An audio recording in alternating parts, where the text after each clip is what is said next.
Hello, everybody, and welcome to the Gaming Lounge Podcast, episode 50. Once again, I'm your host, Sebastian, and as always, I'm joined by Dory. How's everything going, Dory? Alt, criminal scum. Hello everybody.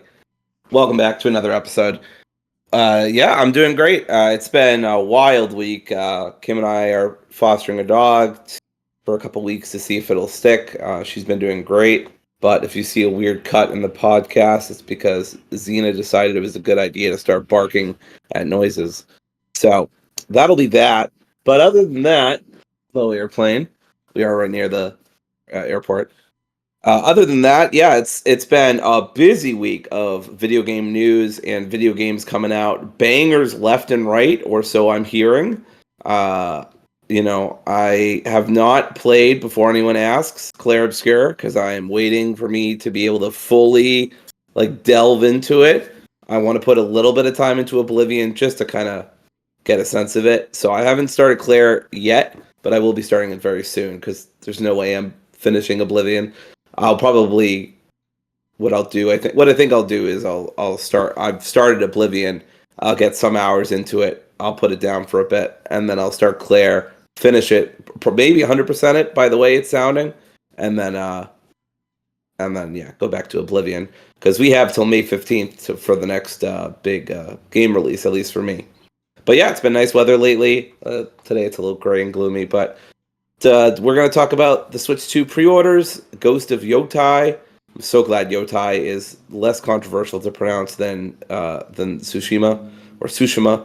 And we're also going to celebrate our 50th episode with a top 5 RPGs, specifically Western RPGs, to celebrate the Oblivion Remaster being shadow dropped and also Claire Obscure coming out, which is a French studio. So still a Western RPG. And then I'm going to spotlight a Dory game called Minds Beneath Us, very narrative. And obviously we're going to talk about the Oblivion Remake, which I've put 4 hours into, and Seb has put into 30 plus. So, and also he played the original, and I don't think I did, or if I did, I don't really remember it. So, be very different experiences. Yeah, this was a very busy week for gaming. First, we had the Oblivion Remake, shadow dropped. We got an announcement, trailer. We got a trailer. They jumped into it, a bunch of interviews, and then it was like, oh, it's coming out today, and then boom, it came out. That was on Wednesday. Then on Thursday, Expedition 33 came out, Claire Obscure, and so that was another game I had to play at the same time as Oblivion, and then the Switch pre-orders was also on that Wednesday night, midnight, so technically Thursday. So the Switch 2 pre-order and Claire Obscure were the same day. So this is all within the same 3 days. So this is a really crazy week for gaming. Not a lot of news per se, just that stuff really. But so our news topics are going to be light in this episode, but we have a lot of discussion topics and some spotlights. So let's start with the Switch 2 pre-orders, which was chaotic to say the least. So if you were trying to pre-order the Switch 2, it opened up at midnight on Thursday morning, Wednesday night, and it was as chaotic as you would expect.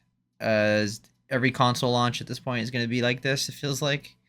I mean, at first you're battling bots and you're battling scalpers and you're battling millions of people trying to get it for whatever reason, for themselves, for their kids.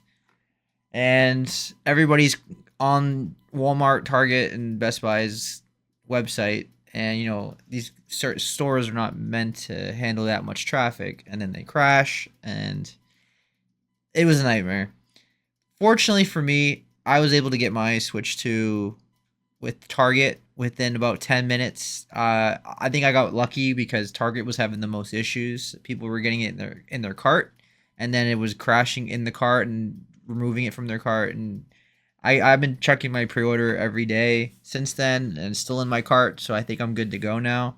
I think if you got it kicked out of your cart, it was like in the moment.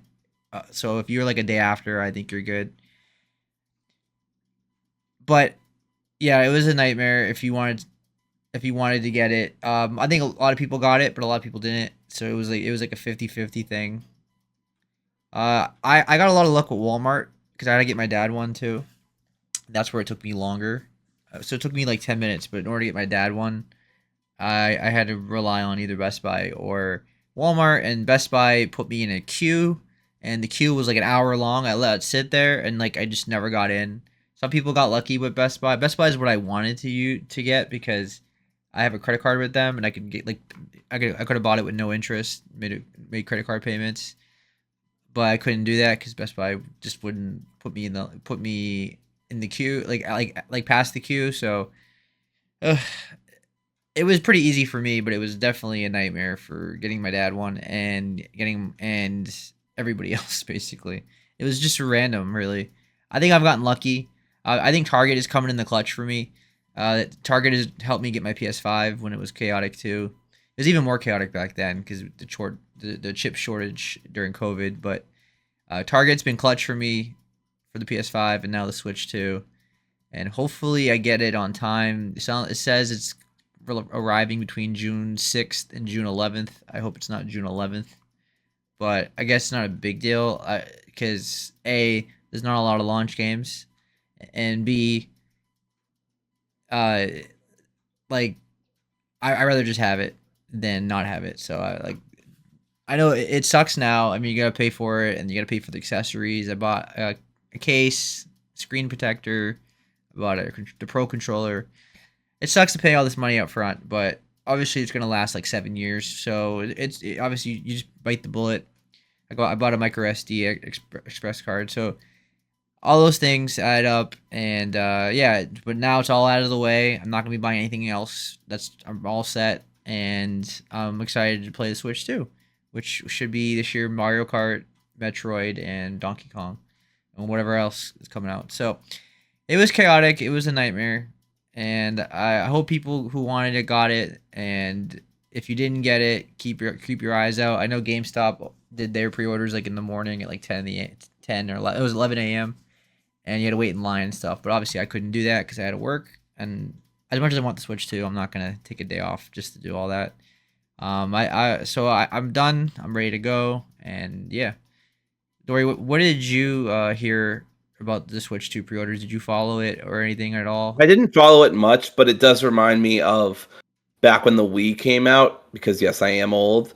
I was in high school, and I remember, I may have told the story before, but it's a really good story. So my mom actually worked at Target at the time, and so she had an in, and she knew that they were going to be doing pre-orders for the Switch, or not pre-orders, like they had a batch coming in or something. I don't think it was like the first, like Switch hadn't just come out, but it had very recently come out, and it was selling like hotcakes, and people were desperate to get it, yada yada.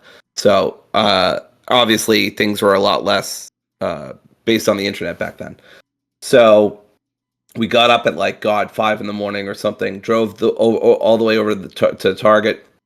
We were actually first in line to get the Switch, at least that batch. I forget. It was very early in the console's release. I don't want to say that it had just come out, but it wasn't that far off. Anyway, it was like, I think it was the summer or something, but um anyway, so I was actually first in line, but somebody really wanted to be first, and I remember even as a kid, I'm like, I don't care, man. If you want to be first, go for it. Like, there's plenty of switches. There's plenty of Wii's for everybody.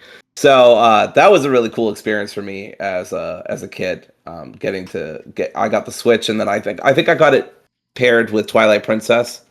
And yeah, that was a great day. I listened to the new Black Parade album while that was out. So that was just a very mid 2000s day for me. But yeah, I haven't had any personal experience. Of course, I am not going for the Switch 2. I barely go for my own Switch. But I'm happy for people who get it. I was very confused when Seb's like, "Yeah, I got one here and I got one here," and I'm like, "Bro, why are you getting two?" But I didn't even think about like your dad or whatever. So I was so confused. But I was like, "Oh, he's probably got some reason. I'm just not thinking about it." But yeah, I haven't kept up with it at all. But it doesn't surprise me that it's a chaotic thing. Like you said, consoles are probably going to be chaotic for a long time to come, unfortunately. Yeah, definitely, especially Switch 2, which is coming off like Nintendo's most highest selling console of all time. So a lot of hype for this Switch 2. Yeah, I'm excited.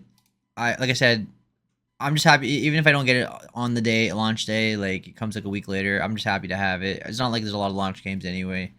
So, but yeah, so I'm glad that is over. It's out of the way. It's been on my mind for months. Like I knew it was gonna be a nightmare. Now it's done. Now we can just play games and go from there. All right, but hopefully now we're not getting $80 games everywhere. Hopefully Mario Kart is an exception, but we'll see. All right, moving on to some PlayStation news, which was Ghost of Yotei, which was a random trailer and with a random launch date. They were like, "Oh, by the way, comes out October 2nd this year," and so they showed Fucking it. October. Fucking October. Yeah, I'm definitely not surprised at all. So they showed us the trailer. The I was thinking the Onryo. Onryu. Yeah, I'm watching it Onryo. right now. It's the Onryu. Yeah, the Onryo. Onryu. I say Onryu. Onryu Yes. list. It basically shows a bunch of men in masks, Yep. and You got the dragon, the spider. There's some others too. Basically, it's Kill Bill meets Ghost of Tsushima. yeah, You'll never believe the setup for this, everybody. Her whole family's been murdered, and now she's on a quest for vengeance. yeah. So, pretty shocking, revelatory stuff here. A revenge story in a samurai game. Yeah, Never done name a before. more iconic duo. Yeah, Yeah, yeah, absolutely. And honestly, people in the comments are saying it too. It's almost word for word the apparently I've played it, but the word for word the exact setup of Assassin's Creed Shadows, or at least similar. So, is but I there? mean, most revenge stories set in samurai times are similar. So, Yeah, whatever. But Assassin's yeah, Creed Shadows. She gets revenge for her father being killed. Goes to Tsushima. We get revenge for his uncle being killed. So I guess the natural progression is the the entire family and getting revenge. right. Yeah, it's a typical story, but I'm sure the story is gonna be okay. Ghost of Tsushima had a good story, and I guess I don't know what you clearly could do with a samurai story. Like it's gonna be something about invasion or something about revenge. Like you only can do so much to have Yeah, to explain why someone's fighting someone, unless you just go like a Souls game route and don't really have much of a story. People got to piece this story together or whatever. But I'm excited for it. I love Ghost of Tsushima. I think it was one of the best games 2020. It's also fantastic on PC. Only question I'm having for this game is, am I gonna get it launch day? Because I haven't really touched my PS5 in a long time. I only use my PS5 now for college football, and I've been totally committed to PC. So I feel like I might just wait for Death Stranding 2 and Ghost of Yotei to come to PC before I play these games, but I'm not sure. Dory, are you gonna get this game day one? I am almost certainly getting this day one. Excuse me. I'm very excited for it, as you can tell, stumbling over my words. I loved Ghost of Tsushima so much. I loved the multiplayer. I loved the story. I'm not saying it was perfect, but I liked a lot of it more than I think some people did. Loved the combat. I only played through it once, but I really enjoyed my time with it. This looks stunning.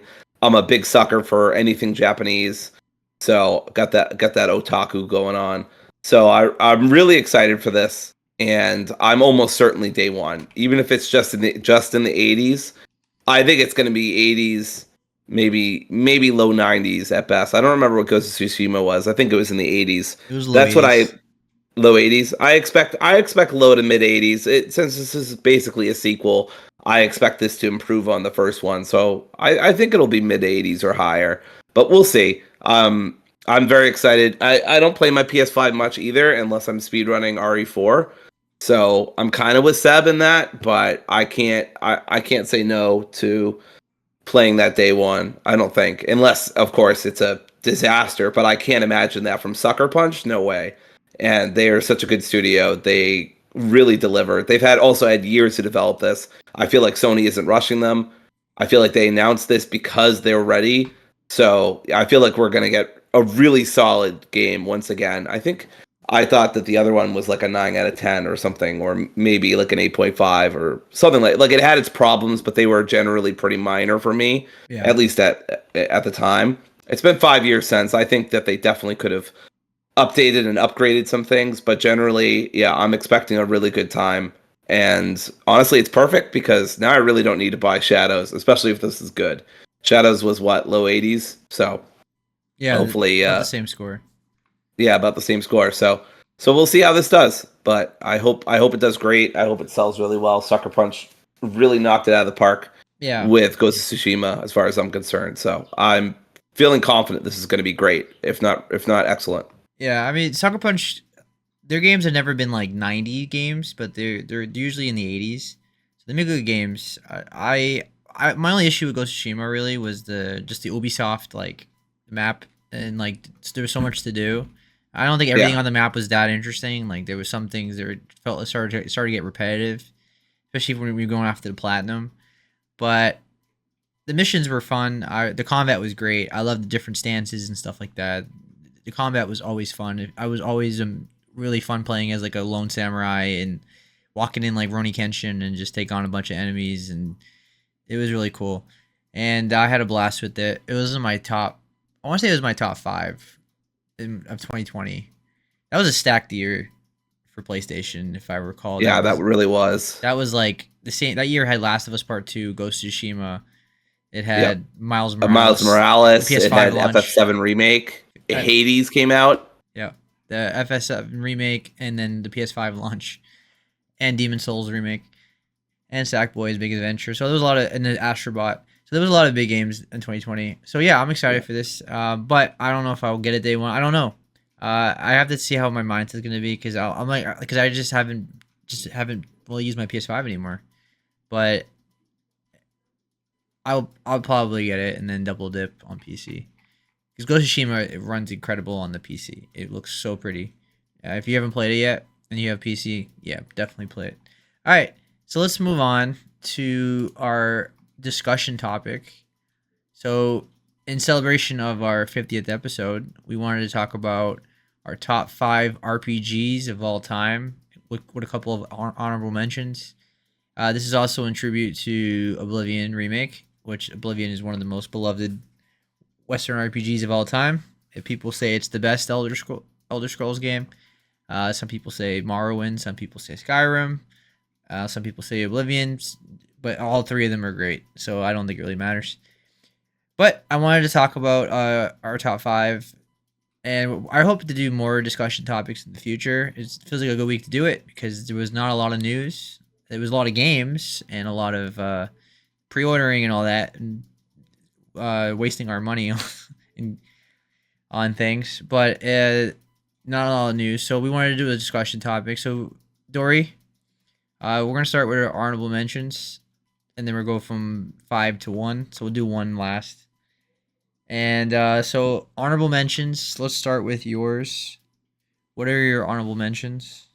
What are your top? What are Sure. your So, honorable mentions? RPG. Go ahead. yeah. So one of my honorable mentions is they're both pretty relatively new games. Is Citizen Sleeper, the original. I just picked the original. I love pretty much both of them almost equally, but I'd say Citizen Sleeper hit me harder. This is an excellent game, and it's very informed by tabletop games, and it's very informed by, you know, basically like a kind of survival mechanic. You're playing as this cyborg who is being hunted by the corporation that used to own them and or own you, and you band together with a bunch of people to find your place in the universe. And it's really great. It's got a real good sense of found family. I really love like the day-to-day mechanics of just, getting food, getting a job, progressing the plot forward. The graphics are really beautiful. The uh, sort of character models that are, I don't know if they're painted or what, but they look really, really nice. The art style in general is just beautiful. The music, oh, I love the music. Very, very impressive. This is mostly made by one person who is non-binary, so that's another part. It has my heart. I'm just a big fan of the Citizen Sleeper series. The first one is excellent, and the second one is really great. And yeah, I really like this one. The only reason it's not higher, I did have some issues with Sometimes you can find yourself in precarious situations if certain checks don't go well or if certain roles don't work out over and over again. Sometimes when you're in downtime, it can get a little repetitive. You're going to the same places over and over again to get some money or eat some food or just waiting for the next thing to happen. But it's not a huge deal. But you know, it could be frustrating at times. Um, yeah. So Citizen Sleeper, one of my honorable mentions. Oh, you want to do both of them, or want to Oh rotate? yeah, I'll do both of them. Yeah, I did want to presume. My other honorable mention is Outer Worlds. So I love Outer Worlds so much. I will talk about a game that it was heavily inspired by later on, but I went back to this. I've talked about this a couple times, so I'll keep this part brief. But I went back to it. I really loved it. I loved it more than the first time. It's a shorter game, more of an open zone than open world, but I like that. I do enjoy open world games. Like I am enjoying Oblivion. We'll talk about it later, but like I prefer open zone games over open world games because Oblivion is just like I'm like so overwhelmed with like what to do and where to go. So I'm just kind of using guides about like certain quests or certain factions that I want to do, and then I just go from there. And if I bump into somebody along the way who's offering a quest, like I'll do it. But so far that hasn't happened. But yeah, I do prefer these kind of smaller, narrower games. I think the game's very funny. Parvati's one of my favorite allies ever. One of my favorite NPCs or characters ever. She is just such a wonderful, interesting character, and it was really great asexual representation, which I was excited about. Not a lot of video games do that. Uh, Same voice actress as I want to say Aloy. I forget her name, but she does a great job.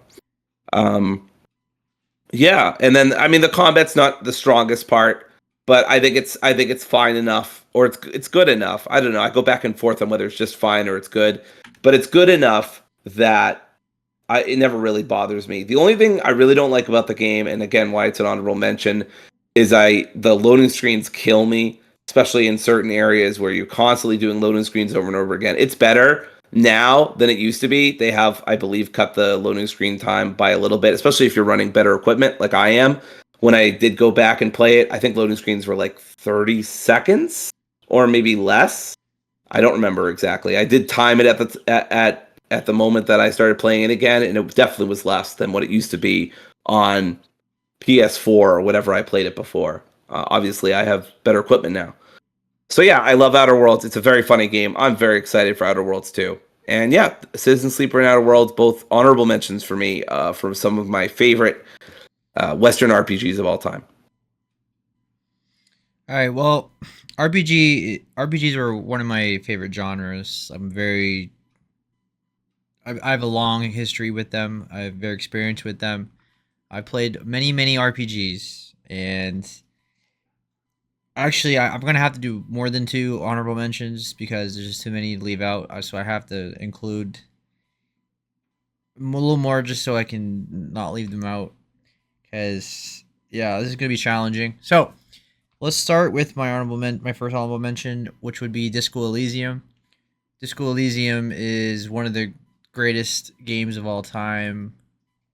First of all, arguably the greatest narrative game in terms of like any game that kind of game with a lot of writing and dialogue. This game has amazing writing. It's a very addicting game. A lot of there's different paths you can take. The political themes are fantastic. The characters are fantastic. It has such a cool vibe to it. It's such a cool aesthetic, and I think it's such a memorable experience. I think everybody should play this game. Just be prepared. It's gonna be a lot of reading in this game, but Dory's gonna talk about it later as well, I'm sure. But it's just an incredible game. It's one of the most highly rated games of all time. I think it's like in the high 90s. I'm pretty sure, and I think everybody should play this if you're into that kind of game. I think it. I absolutely love it. I beat it on PS5. I'm gonna replay it on PC as well. I'll play this year because I've been meaning to go back to it as well. It feels like a perfect Steam Deck game too, depending on how big the text are is. But yeah, it's a really great game. I absolutely love Disco Elysium. I don't want to go into too much detail because Dory's gonna go in, I'm sure, in more detail. If it's not her number one, it's gonna be somewhere close to that, I would imagine. But my next game is KOTOR, Knights of the Old Republic. Now, it's controversial not to have in my top five, but my list is beyond stacked. So It's also worth noting. We forgot to say at the onset we do have the one per franchise rule. So yeah, if you hear us disclude something or exclude something, like where the fuck's KOTOR 2 or whatever, then that's why. yeah. Didn't even need that rule anyway because I don't have any repeats in the franchise personally. There was only one exception, I guess, but I'll talk about that. But yeah, KOTOR, goated Star Wars game. It's the greatest Star Wars game by far. I think it has the best writing, best characters. I think Revan is still my favorite character of all time in Star Wars. Yeah, the gameplay doesn't age well, and if you go back to it, you might not like the gameplay. This game desperately needs a remake or a remaster that can fix the gameplay, and without changing anything else. But if you can get past that, the writing and dialogue and story and music and everything about it is so memorable and awesome. You'll have a great time with it. Yeah. So I KOTOR is a top 25 game of all time for me. It's absolutely incredible. It's my favorite Xbox game of all time, and it's like $1 on Steam all the time. So like, there's so many easy. You can easily play this. It's on Switch now. We're waiting for the remake. We'll see. Hopefully, it ever comes out. It's just as good as the original because it's one of the greatest games ever made. All right. The I next. totally forgot to put I can't believe I totally forgot to put KOTOR on my list, but it would have gone in my honorable mentions as well. Do So you want to just talk putting about that it? out there. Yeah, I mean it's an excellent game. I agree with you. The thing that holds it back for me is the combat. When I think about the combat versus some of the other ones in my list, they're just better. It's not terrible, but it has aged poorly, and some of the difficulty spikes towards the end, especially, Yeah. are just brutal and not fun unless you have hacks or cheats or just a cheap strategy to get around it, mostly including a lot of grenades. Yeah. But that said, the voice acting, the writing, the character work, the use of Grey Jedi's, the plot, the twists, the plot twists. So much of it is just masterfully done. And if it wasn't for the combat holding it back, Yeah. this would probably be in my top five. But yes, I forgot to put in KOTOR a couple times. I meant to put it in, and then I was like, no, I don't know about the combat. And then I thought about honorable mentions, and I forgot to put Yeah. it. But yes, KOTOR also an honorable mention. Also, just to be clear, we're talking about Western RPGs only in this list. Not Yes. no JRPGs. My list would be totally different. It was JRPGs. This is purely Western. All right. The next game on my list on my honorable mentions. Now this is tough because I love both Fallout games. Fallout 3 and New Vegas. Like, I absolutely love both. Fallout 3 probably I've beaten that game 6 times, and I could probably make a case that Fallout 3 is more beloved to me than New Vegas, but I have to give a shout out to New Vegas because I think New Vegas is objectively the better game. So I will say New Vegas. Fallout New Vegas is an incredible game. Uh, the story is awesome. The characters are awesome. The setting is amazing. I like the world better than Fallout 3. I think it's easier to navigate. It's more straightforward. I think I love the. I just like the Western setting. Really fits the tone of the game. I really enjoyed the side content. I put like 90 hours into it on Steam last year, and it still holds up really well. It definitely has its issues in terms of like performance. It has the jank, crashes, uh, that kind of stuff. Typical game of that genre back then. This is not even a Bethesda. This is Obsidian, but either way, it's basically a Bethesda game, and it's such a great game. I really love it. This is like, yeah, this is the one game where it was like, yeah, I could make a case for Fallout 3. But yeah, New Vegas is a must play if you're into that kind of style of games. It's one of the greatest Western RPGs. It's one of the best open world games. The factions are great. I really like the different endings. I'm really into New Vegas. I think it's a great game. Do you have anything to say about New Vegas? Or, I will or later on. oh, okay. All right. Well, So that's my honorable mentions. I had to shout these games out because my list is so stacked that I literally had to leave out Disco Elysium, KOTOR, and Fallout New Vegas out of my list. That's how stacked my list is. It's insane. Like this is like the most one of the most stacked genres of all gaming. Like all these games are highly rated in my list. All right, Dory, what is your number 5? All right, my number 5 is probably the game I played the most recently out of this whole list. It's Dragon Age Origins. I It's a just good one. flip and love this game so much. I love the characters, love the writing. I like the combat quite a bit. It can be a little cumbersome at times, and the UI can be a little dense. But once you get through that, I think the game is pretty much perfect, almost perfect. The writing is just incredible. Like I said, I love the character work that they do, the conversations, the especially the optional conversations you can have between party members as you're walking from quest to quest. I just think that's so well done. The banter is just like phenomenal, is part of the soul of this game. The general plot is interesting and kept me engaged the whole time. The choices you make actually feel like they matter. I had to make some really hard choices towards the end.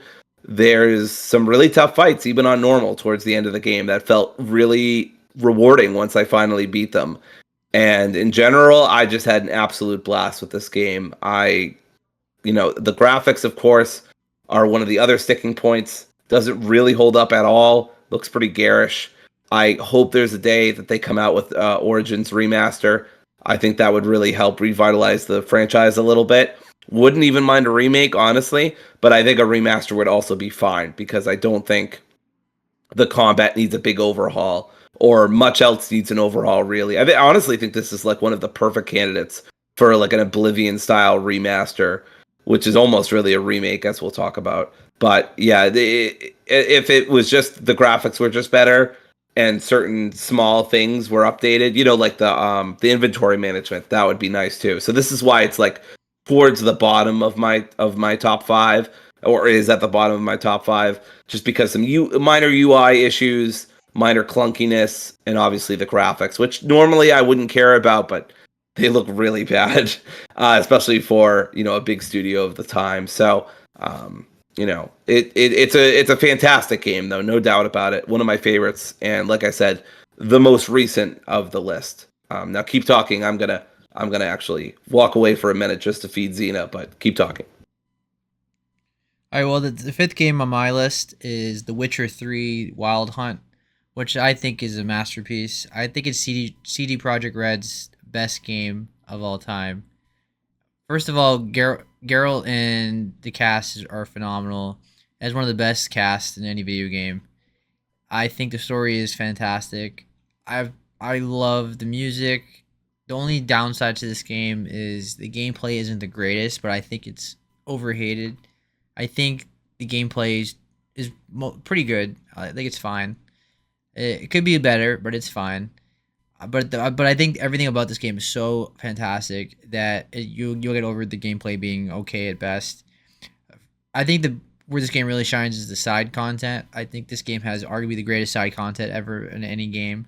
Like the side missions are so good and memorable, if not more memorable than the main story. But either way, The Witcher 3 is such a fantastic game, and I think everybody should play it. It's easily accessible. It's like $10 to $15 usually on sale. You get all the DLC.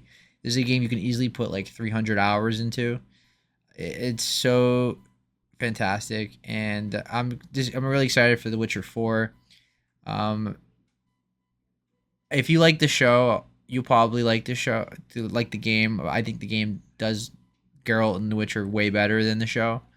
But either way, if you're a fan of the books and you're fan of the franchise, like this is a must play. You probably already played it by now if you're a fan, but yeah, this is a masterpiece. Like this is my game of the year back in 2015, and that's saying something because that's the year Bloodborne came out.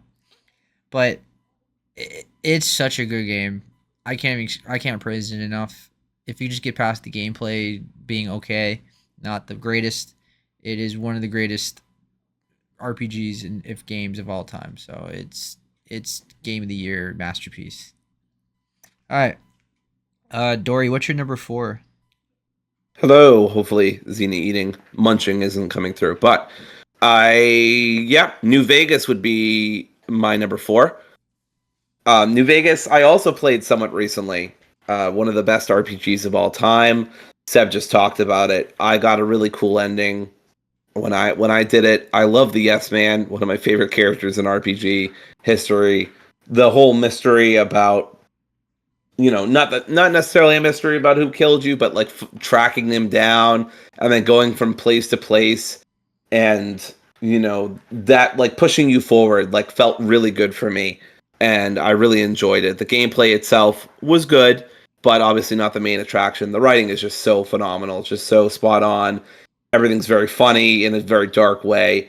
It feels you know really tonally consistent, and I frequently laughed while playing this game. I love a lot of the side quests.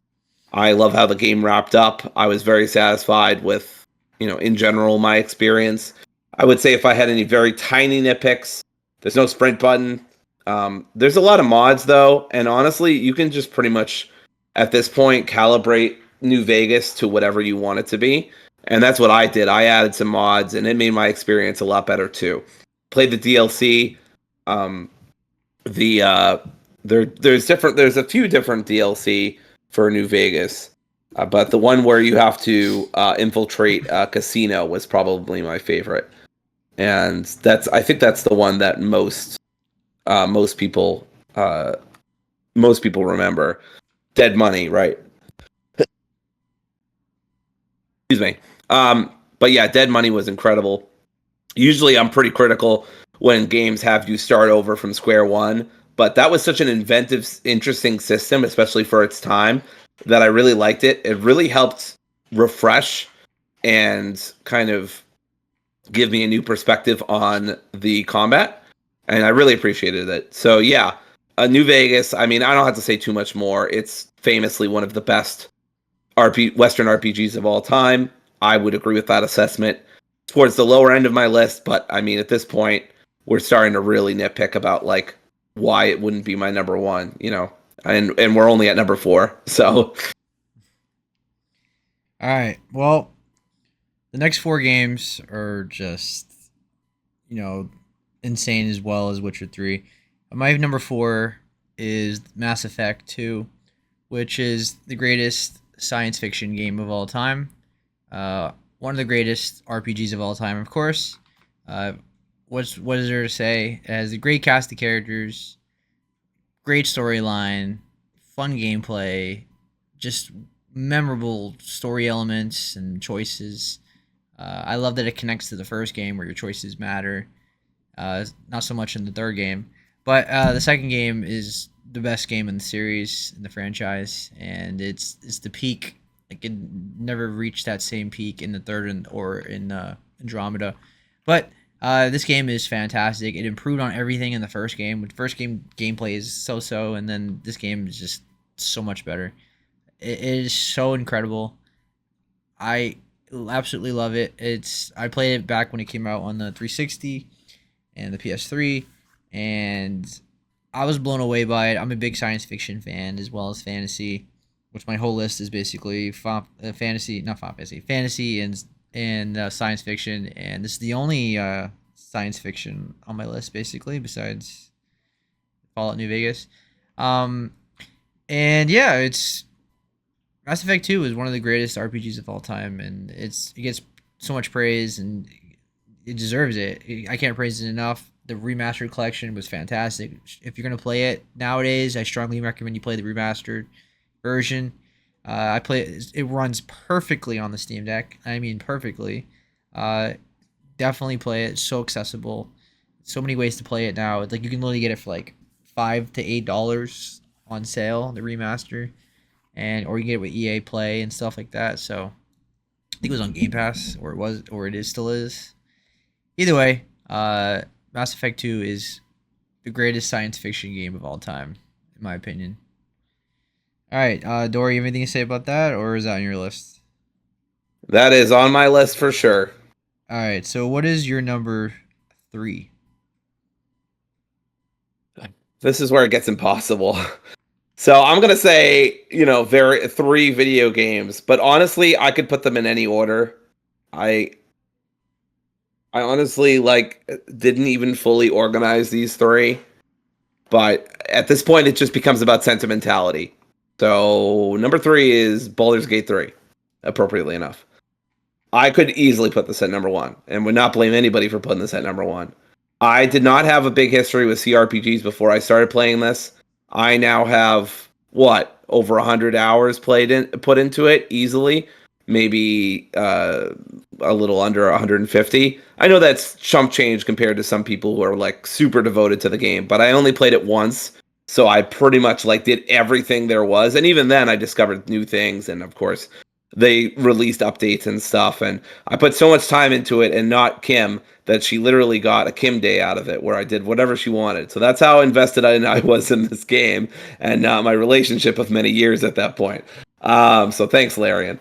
And now Kim has just been chasing that high ever since, hoping that she gets another Kim day. So I have to keep, pushing aside the new updates that Larian keeps dropping. They actually just dropped number 8, and I think that's the last one.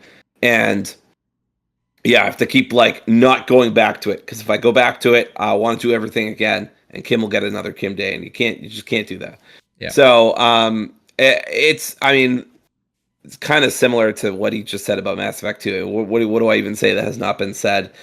The voice acting, the writing, the characters, the memes, the combat is incredible. I mean, I love this game with a deadly passion.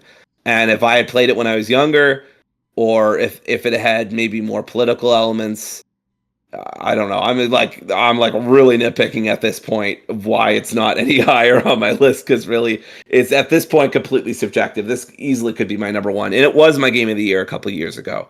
So yeah, it's a game I truly truly love. I think the speed runs of it are very fascinating. Go check those out. They're very funny, especially the Gale run is a favorite of mine and of many runners.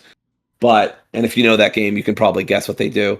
So yeah, it's just a great time. It's just a great time, and the graphics look great, especially for like a double A studio like Larian. I'm so excited to see what they do next, and eventually I will go back and play the Divinity games. So that's how good this game was. It's convinced me to check out Larian's other stuff. So Baldur's Gate 3, I'm sure Seb will have more to say about it later on. So I'm not even gonna ask. Yeah, my number 3 is Elder Scrolls Skyrim.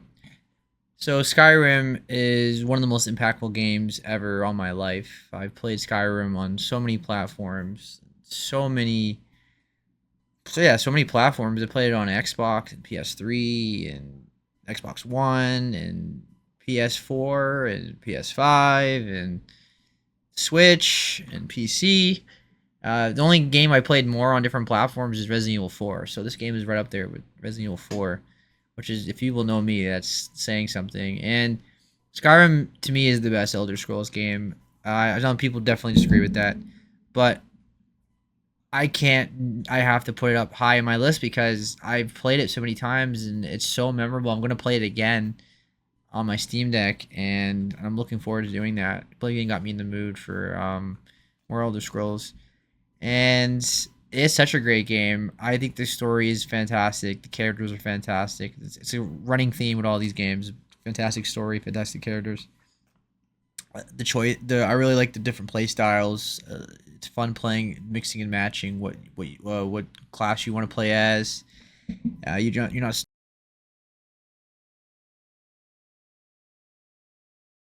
Skyrim is a must play game if you're into this genre. Like, everybody should play this genre. Hold on, my audio screwed up a little bit. All right, so yeah, everybody should play this genre. Like, everybody who, actually, let me rephrase that. Everybody should play this game if you're into Western RPGs. It's one of the best open world games. There's so many great dungeons and great places to explore. The exploration in this game is one of the best of all time. It's highly rated, so there's not much, like, as obviously people talk about this game to death. Everybody knows Skyrim at this point. It's like played on a toaster, literally. And but it is really that good. It deserves all the praise that it gets. It's fantastic. If you like fantasy and you like Western RPGs, you like open world games, this is a must play. They've remastered it. They have it in VR. The VR version is fantastic. It's incredible VR experience. Like there's so many ways to play this game. Go play this game. It is that good. So Skyrim, yes, must play. It's accessible. It's cheap. It's on Game Pass. Microsoft owns it. Like play it. And if you really like Oblivion, the remake, and you're in the mood for some Elder Scrolls and you haven't played Skyrim yet somehow, you have to play Skyrim. It's that good. All right, number two. What is your number two? My number two is Disco Elysium. Let's get hardcore to the mega. This is kind of why I said earlier that I wish maybe Baldur's Gate had some more political elements to it. Baldur's Gate. Disco Elysium has political elements out the fucking wazoo. I mean, you can be a communist, you can be a fascist, you can be whatever you want. I will caveat this. Maybe at one point this would have been my number one, but I do have some bittersweet feelings with it because of the studio and everything that happened. But pushing that to the side, I love this game so much. I mean, the dialogue is incredible. The voice acting is incredible. The dice mechanic and actually like letting you fail is just an amazing mechanic. The stuff about the main character and his past is very haunting and very well done. I feel like the romantic aspect or sad failed aspect of the main character is really really well done and not talked about enough. There's just so many cool aspects to this. There's so many different endings you can get. I've played this game maybe 3 times or so, which is a lot for me. I don't usually go back and play video games, but I have with Disco Elysium. I love it so much. I played the first game, and then I played a couple different endings, and then I played the final cut, and I think I played a couple different endings that time too, maybe. But it's just such an amazing game, and I really have almost nothing negative to say about it. There are really weird niche situations where you can, kind of lock yourself out of progress, but it's really hard to do that. So, generally speaking, yeah, this is just a masterpiece. I've watched a 4-hour video about Disco Elysium. That's how much I love it. So, yeah, it's I don't know. I struggle to even think about like what to say about it, but I really enjoyed it when I played it. I loved the final cut, and it's a shame what's happening now to it with the various things going on at the studio. But overall, the legacy this game is going to leave is huge for RPGs as a whole. All right, well, my number two game is Baldur's Gate 3. Now, the only reason why it's not number one is because the last game is the most impactful game on me in probably the most impactful game ever on me. But Baldur's Gate 3 is, as Dory said, one of the greatest games ever made. It's first of all, the choices really matter in this game. Like, there is no other game where like literally every character has tons of dialogue that's fully voice acted. Like you could talk to even like a cow, and the cow has a lot of dialogue, and it's a secret thing mission you go on, or secret quest. And I this game is infinitely replayable in so many ways. Like you can play as a different race, different characters, different sexualities, different gender. Like there's so many ways to explore this game. Your playthrough could be completely different each time you play this game. There is no game as complex as this game. It's insane how great the writing is.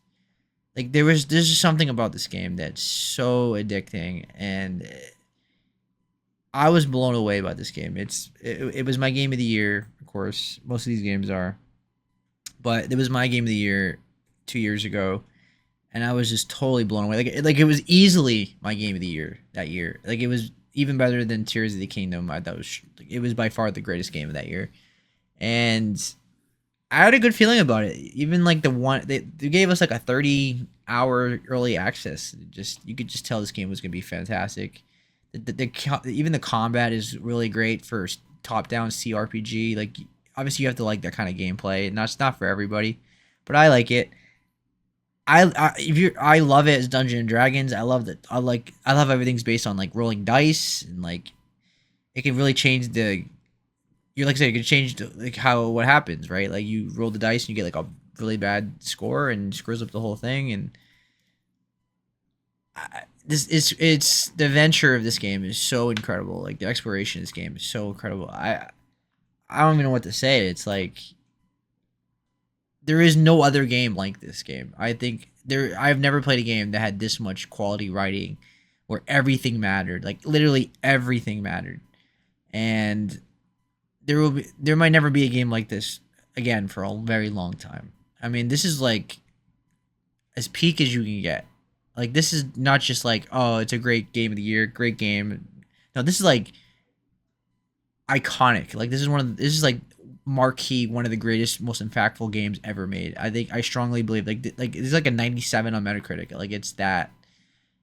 There is very few games on that level, I think, and it's one of the few modern games that have jumped into my top 10 games of all time. Like it's that incredible. So I can't praise this game enough. I've talked about Baldur's Gate 3 so much, and it's a must play if you're into fantasy, if you're into Dungeons and Dragons, you see CRPG. Like this is like the CRPG. Like I think this always will be the CRPG. I don't think it will ever be topped ever again. At least for not for a very long time. Like it's that good. And I'm not just saying that. Like it's really that quality. So, yeah. So Dory, what is your number one RPG of all time? My name is Dory, and I approve of this store that is located in the Citadel. I completely butchered that, by the way. I don't remember exactly how it goes. Anyway, it's Mass Effect 2. It can't be anything but Mass Effect 2. This is why also I said that as we go on, it gets more and more nostalgic for me. I love Mass Effect 2 so much. The characters mean so much to me. I cried over Mordin.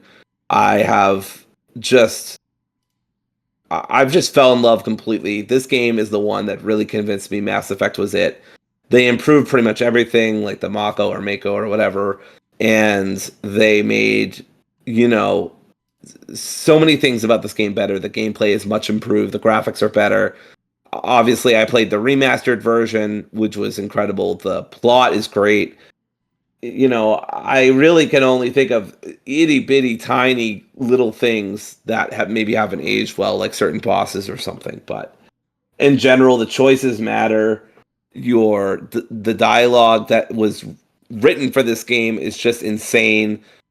This is just not just one of the best, not just the best Western RPG of all time, but it's probably the best sequel of all time, video game wise. And honestly, maybe even otherwise too for me. But it's debatable either way. But I love it so much. I played it when not long after it first came out. I think I definitely played Mass Effect 1 when it came out. I think I played 2. Anyway, I went back. I played it, and then I played the remaster. I've at least played it 2 or 3 times. Which again, for me, I know that doesn't sound like a lot, but for me, that's a lot. Especially with a longer game like Mass Effect. You don't usually put that kind of time into a video game. So I just thought the military strength stuff was good. I mean, the DLC, that was such a revelatory thing for me. If I hadn't done the DLC, maybe I would say Disco is better or Baldur's Gate 3 or something. But the DLC, just with the characters that you meet that I never met before because I never had the DLC as a kid. So it just was a completely transformative experience for me.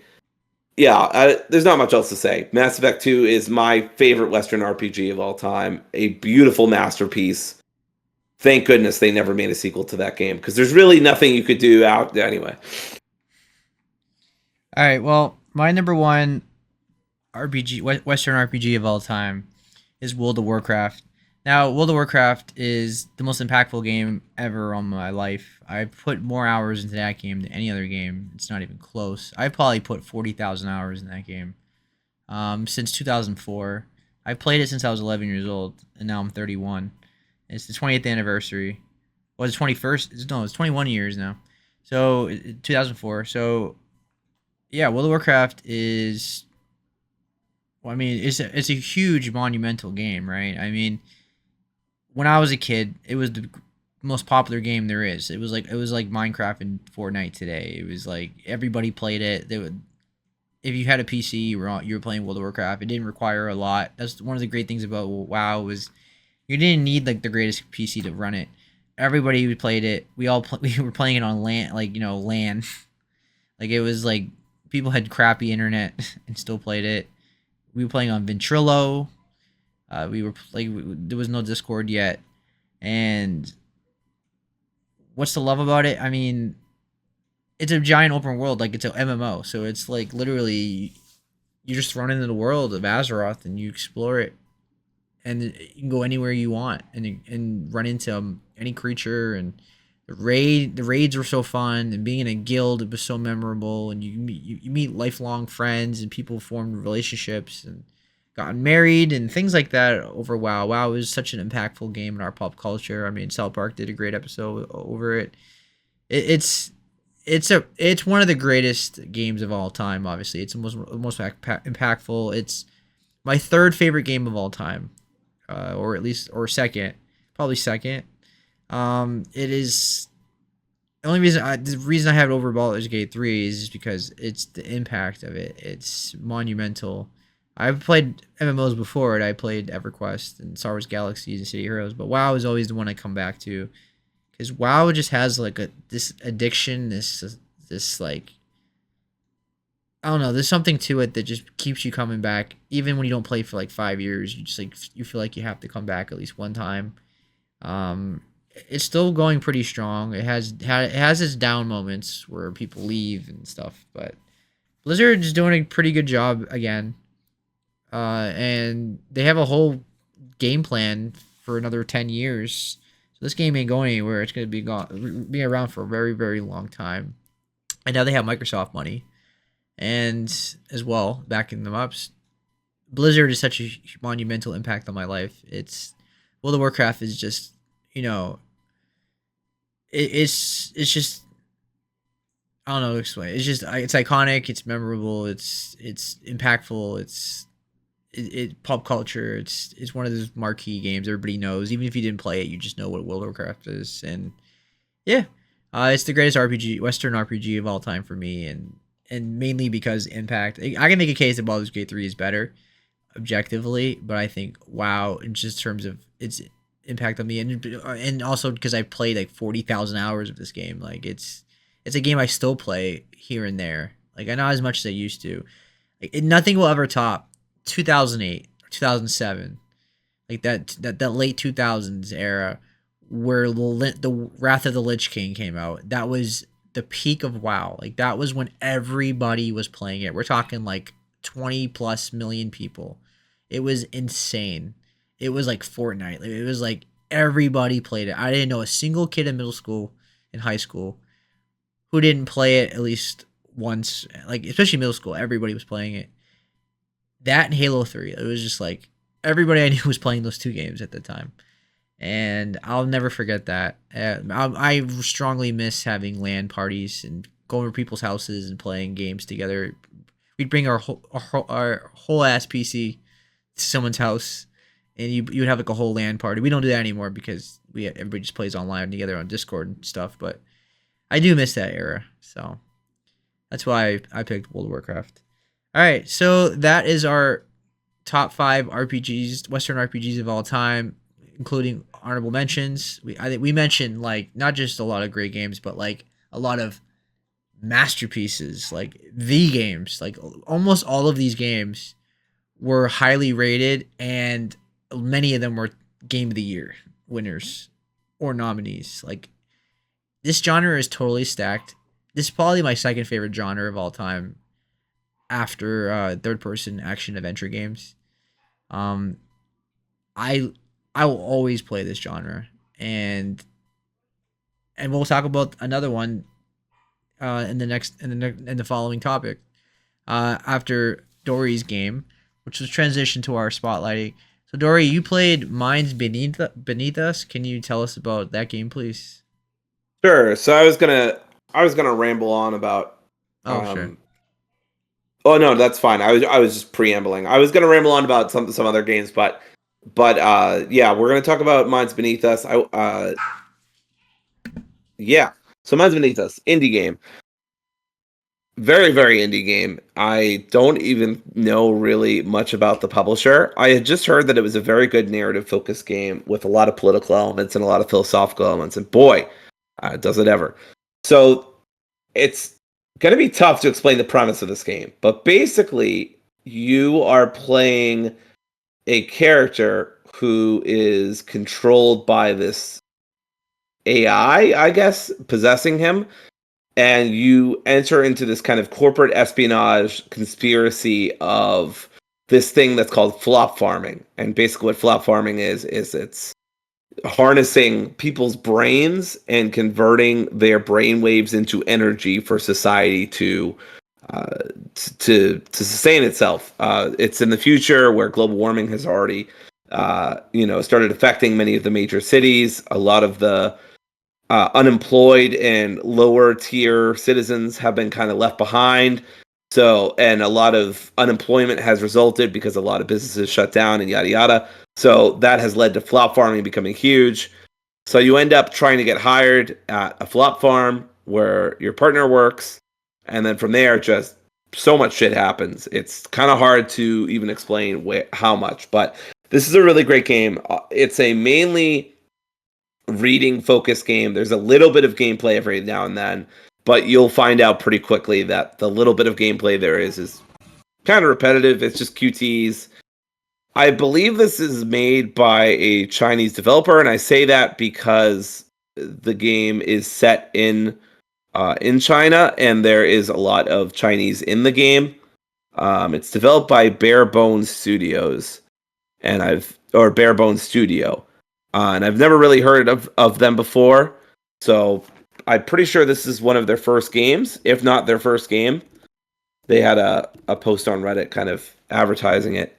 But yeah, Bare Bones. Yes, it's headquartered in Taiwan. So yes, uh, Taiwan is in China, for those who do not know. But yeah, this is a really great game. There's a lot of like politics and a lot of philosophy. There's a lot of this is a great game for me because I'm a fucking nerd. I love philosophy. And there's a lot of discussion about like means and ends and consequences and rules and law and order and stuff like that. I don't always agree with what the characters are saying or what they're doing or whatever. But there's a lot of good criticism of capitalism. There's a lot of good criticism of corporations and surveillance states. It's very, very interesting. And obviously, if you prefer a less narrative focused game, this isn't going to be for you. But I thought this was done really well. I had some minor criticisms. For example, there's no like eyes, nose, or mouth. It's kind of like a blank slate on everybody's face. It's kind of a weird art style in that sense.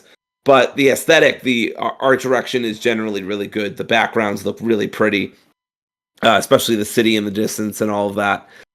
Sometimes the game can get kind of wallowed down in its own heaviness in terms of philosophy. Sometimes some of the late chapters, especially, could get really dense with conversation, and I'd be like, okay, we can move on. I get it. I understand the central conflict. Like, let's speed this up a little bit. The game's I don't know if you'd say it's long. It's kind of long for an indie game. It's about 14 hours. I've seen even longer playthroughs that are like 100% listening to every conversation, doing everything, that are around 20. So you can this is about a 10 to 15 hour game, I'd say, depending on how quickly you go through it. A lot of talking, a lot of dialogue, but it's all done really, really well. I will say, because the devs are from Taiwan, there are some translation errors. There are some moments where the English isn't properly written out or isn't properly displayed. It's not a huge deal. It maybe takes you out of the game for like a second or something, but much more of the game is done right than done wrong. Excuse me. The music is kind of unremarkable. I guess if I'd say that another critique, it's a pretty shallow one, but the music's just kind of there. It's nice background music. There's nothing offensive about it, but it doesn't really grab you either. It's just kind of there. There's some late game decisions that I'm not sure I completely agreed with, and I don't really think there's a satisfying ending, which kind of speaks to the themes of the world being a very horrible, kind of cyberpunk dystopian place. So it's kind of on brand for them, but at the same time, it was a bit disappointing. I think I did pick the ending that was best for me. There's basically 3 endings. There's a 4th, but it's really just a variation of one of the other ones. But yeah, this was a really great game, and it's not a game I think a lot of people were talking about, but it has overwhelmingly positive reviews on Steam, based on over almost 3,000 people. So that's pretty damn impressive, especially for an indie studio in China, with their first game. So if you like narrative games, I really recommend this. I think thought it was a really great experience. Pace yourself.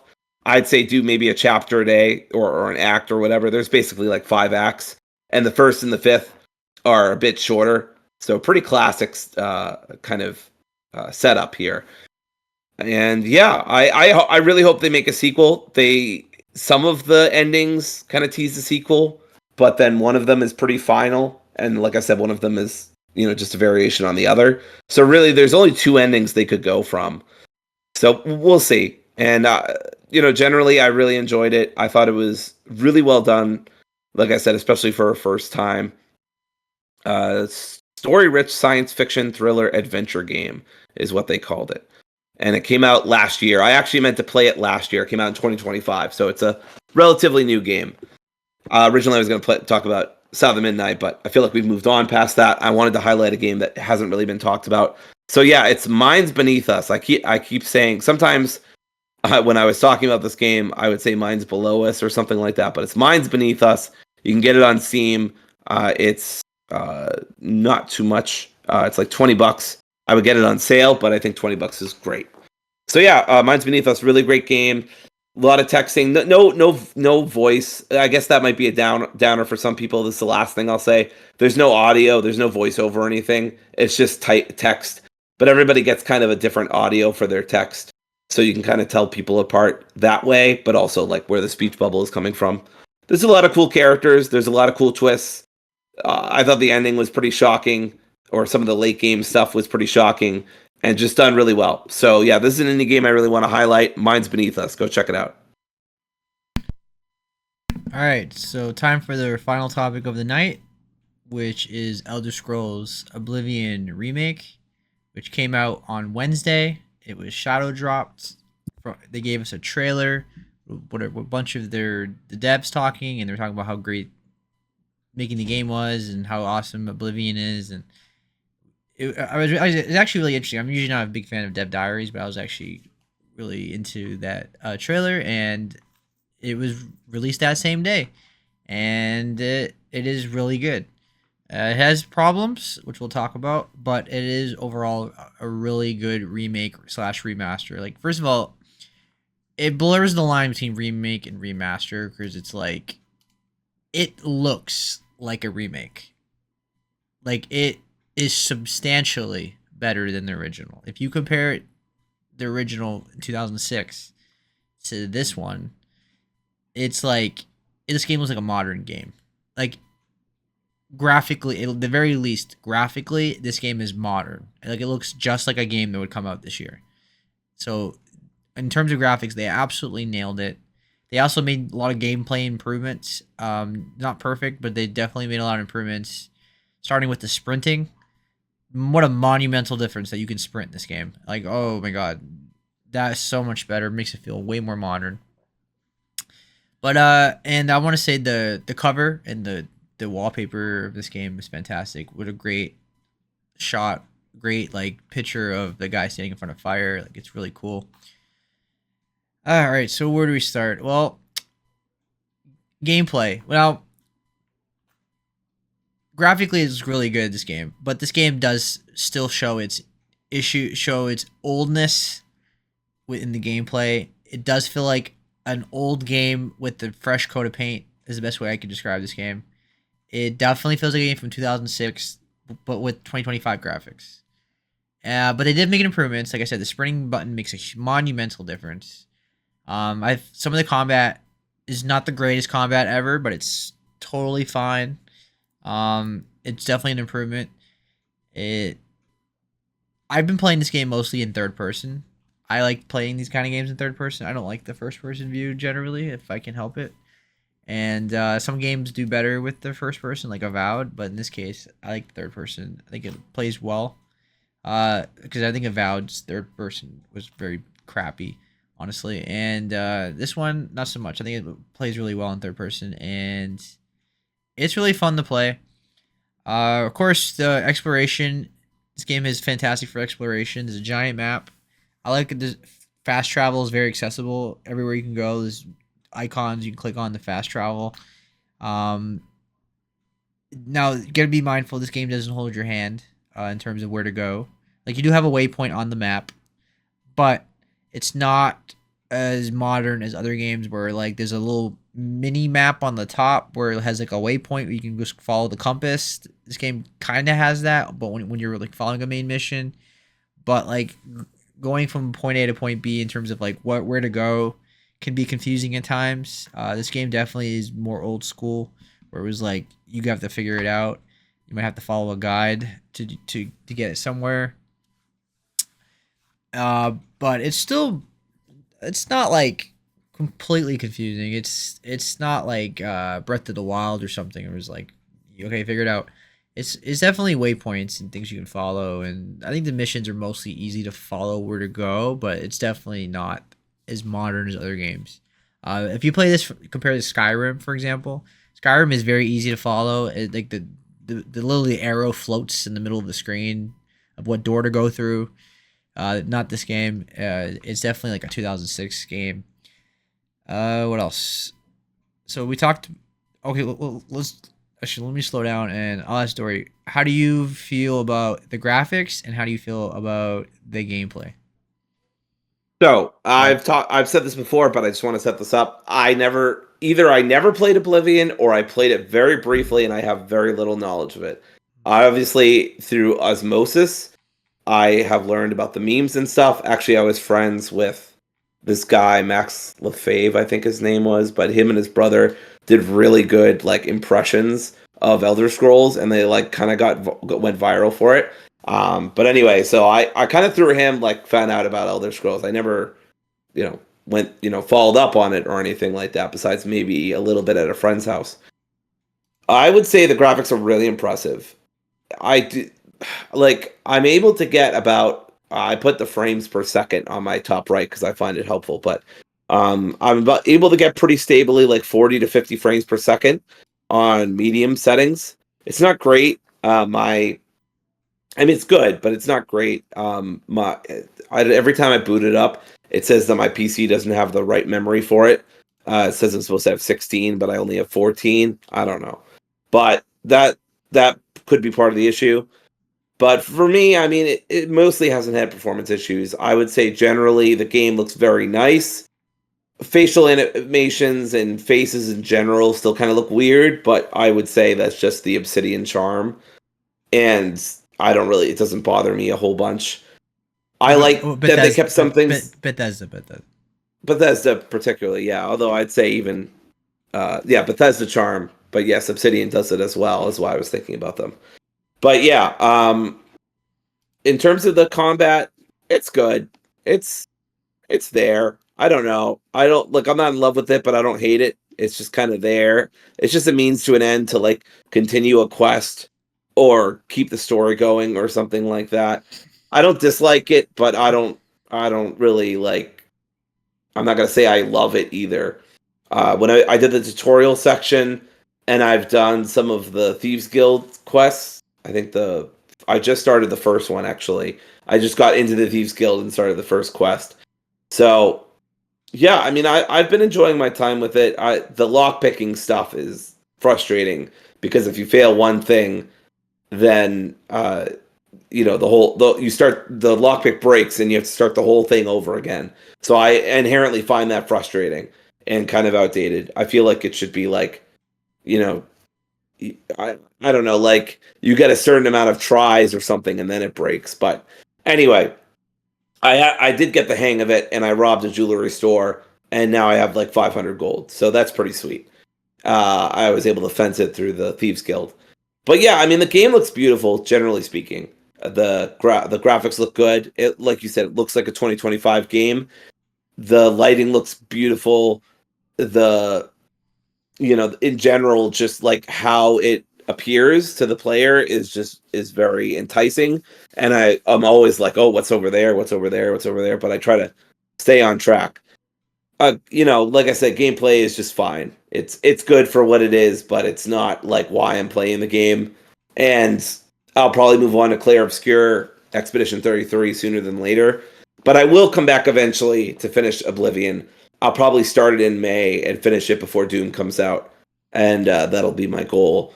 But we'll see. I don't know. I'm enjoying it. I think it's a great game so far. Feels like an 8 out of 10, which coincidentally IGN has basically given it. Like the guy who said that has already put like 40 or 50 hours into it and is like a Oblivion veteran. Like he played it when it came out and he put a bunch of hours into it then. So he knows what he's talking about. I think I'd agree with that assessment.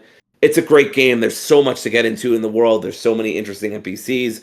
There's so many interesting mechanics. The world really feels alive.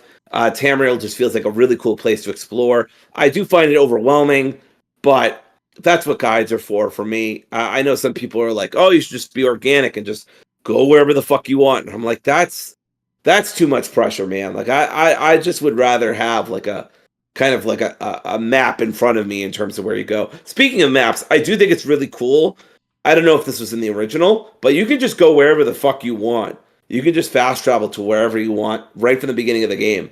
And I didn't realize this until a couple of hours in when I was doing the Thieves Guild stuff. But yeah, I'm enjoying it. It's great. It's not amazing, and the combat definitely holds it back. It feels very old timey. You can't dual wield either, which is a shame. I mean, you can, but like not really. Like you can't dual wield knives or swords or anything. It's got to be a sword and a shield, or a sword and a wand, or you get what I mean. So overall, I'm having a great time with it. Yeah, those are my thoughts so far. I agree when it comes to the graphics. If you compare it to like Baldur's Gate 3, for example, yeah, it definitely doesn't look as modern, but like it's so insane when you compare it to 2006 Oblivion. Like it's how much better it looks. It's just insane. Yes. But they did not really improve. They definitely improved the character models, but they definitely a weakness of the graphics. The faces in this game are definitely not great. A lot of them are cross-eyed. If you look at the faces in Oblivion originally, they're really crazy too. It has the charm though. Like that's the thing about it. It's goofy, and people really like that. So people Yes. kind of look past that. But yeah, it's definitely a weakness of the graphics, and I would say the UI is much better. The fact that they moved the compass to the top, and I think the health bar and the magic bar and the stamina bar are more spread out, and it looks a lot better. It helps with the game a lot. I don't really care for the quest log popping up in the middle of the screen, and I don't care for like things like that. It's a little annoying, but nothing really hurting the game for me. I think what really hurts this game for me, why it's not like a game of the year or anything, is because there's a lot of jankiness still, a lot of bugs, a lot of quests basically having bugs where I can't progress because the game didn't register it, and you have to make sure you save a lot in this game because there are a lot of bugs. And there's a couple times where I couldn't complete the quest because it didn't progress for some reason, and there was ways to get around it. But I had to look it up on YouTube, like it was 2006, and I follow a guide on YouTube of how to do this or whatever. And I was using videos from like 2007 to do it, which is kind of cool, but also not. I guess it's not acceptable. So overall, Oblivion is an old game with a fresh coat of paint. So that's why it's not really a remake technically, because it's not built from the ground up. It's basically the original game with a fresh coat of paint. Some quality of life fixes and gameplay is improved, UI is improved, and the graphics obviously are monumentally better. I've gotten 4K. I got ultra settings on my 4080. I'm getting about 70 to 80 frames per second in ultra settings, so I can play this. The performance has been great. It's just the jankiness of the quests themselves, the game itself. The just bugs, a lot of bugs. Characters doing weird things. Character models acting, just the AI is not the greatest. This game is very, very, very easy if you play on a lower difficulty. Like it's laughably easy. I'm one shotting everything. It's a joke. Oh, Yeah. didn't know that. But if you play on the highest setting, apparently this game is the opposite of that. It's very, very, very, very hard. Where it's like you only do like 0.5% damage to the enemies, and they're all like giant sponges. So you gotta. I know people are criticizing this game for that, where it's like it's either way too easy or way too hard. Um, there are if you're expert on this game, obviously you can break this game pretty easy and just one shot everything and fly through this game pretty easily. I got like right in the beginning, I knew to kill that one NPC that has like that magic armor set and the magic sword, and every time you kill an enemy, you get their soul and the glowing sword. So I'm one shotting everything. Fuck. Yeah, Okay. yeah. So and also I would say this game. It's so funny. Seb could literally say anything that happens in this game, and he could be making shit up, and I'd be nodding along, like, "Yeah, no, that makes sense. Yeah, absolutely, that definitely happens." Yeah, Like, I have no idea if he's telling the truth I have a because I've screenshot. never heard about that in my life. But that's incredible. Yeah, that's the kind of shit that you can do in this game. Yeah, and I like the class system. That I think that was new. Now I haven't played Oblivion since like forever, but I think that black class system is new. Like the way they I have it I set up. believe they did change some of the stuff about leveling up, Yeah, and the virtue system is a little bit new. And yeah, I personally went. I'm under the star sign of the thief, and I'm a rogue. I know, big shocker to longtime fans of the podcast. What did you go with? I'm playing as a knight, Oh, okay. so my character has high charisma and like so he's good at speech, but he's also good at hand to hand combat. Not hand to hand combat, like swords and like shields and heavy armor, which works because the armor set that I got from that one NPC with the sword. Uh, no, it's heavy armor, so obviously it helps to be a heavy character. I know, and the cool thing about the sword is it doesn't weigh anything, so it doesn't count against your weight. Which also I don't like in these kind of games is the incumbent weight mechanics. I think that if that's a mechanic that can be removed from games, I would be totally okay with that because it gets annoying. Like I also hate when weapons break, but this doesn't happen in this game. But those are two mechanics I don't really care for in games. When you have to your inventory, you get really heavy and you can't fast travel because you're carrying too much stuff. That kind of thing. It's really annoying. But the side content in this game is really good. There's a lot of side stuff like the arena and the Brotherhood and things like that. The assassins that befit Dory's character, obviously. But they're like murderous. And they do. I mean, I'm Yeah, still. I joined I the just Thieves started it. Guild because I don't want to be part of the Dark Brotherhood or what the fuck Yeah, the ever Dark because they Brotherhood. sound Yeah, messed up. yeah, the thief one. And then you have the Dark Brotherhood, and they do like murderous stuff. And you got the mage, quest, and you got the arena quest, and you got the fighters stuff, and then you have the DLC included with everything. So there's a lot to do in this game, but you have to like this kind of game.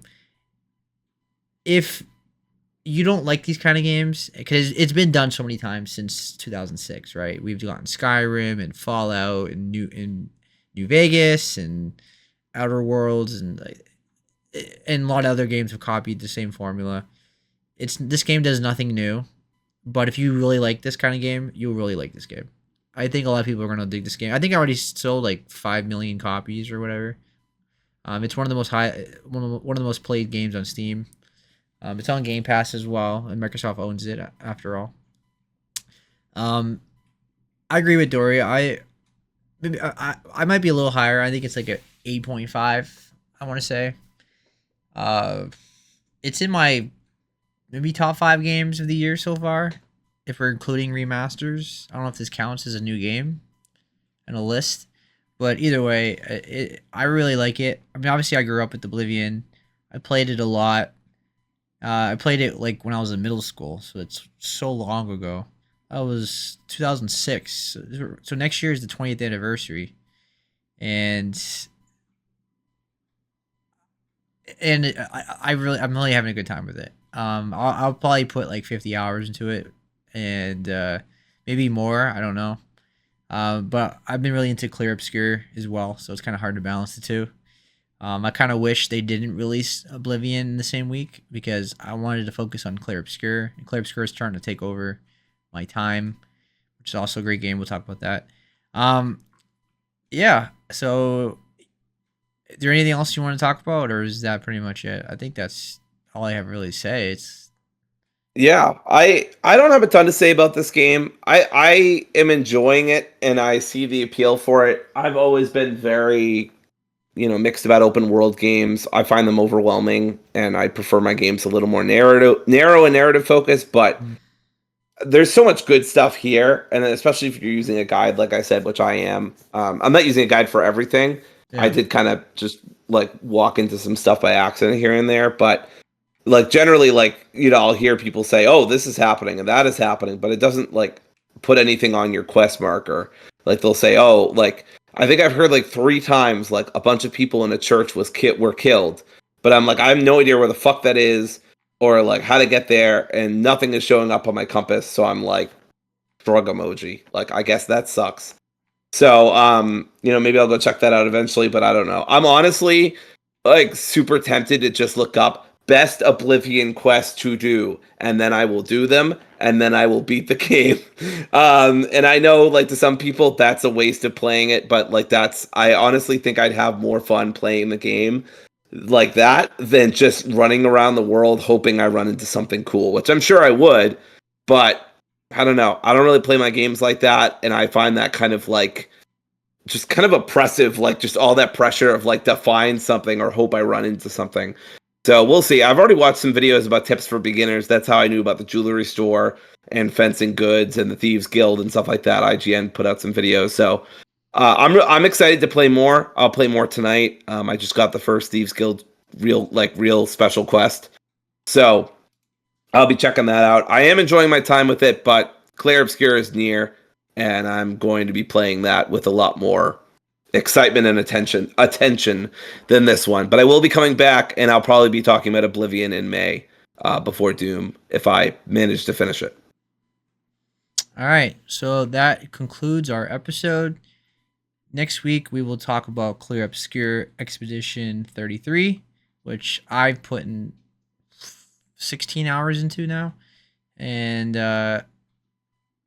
it's really great and possibly game of the year contender. Or it is really. It's the highest rated game of the year, I think. But Yes, it is. It's also the highest user rated game of all time from Metacritic at a 9.6, which is just crazy. So and might only get higher. So yeah, it's one of the highest rated games of the year. I think tied with Blueprints for the highest.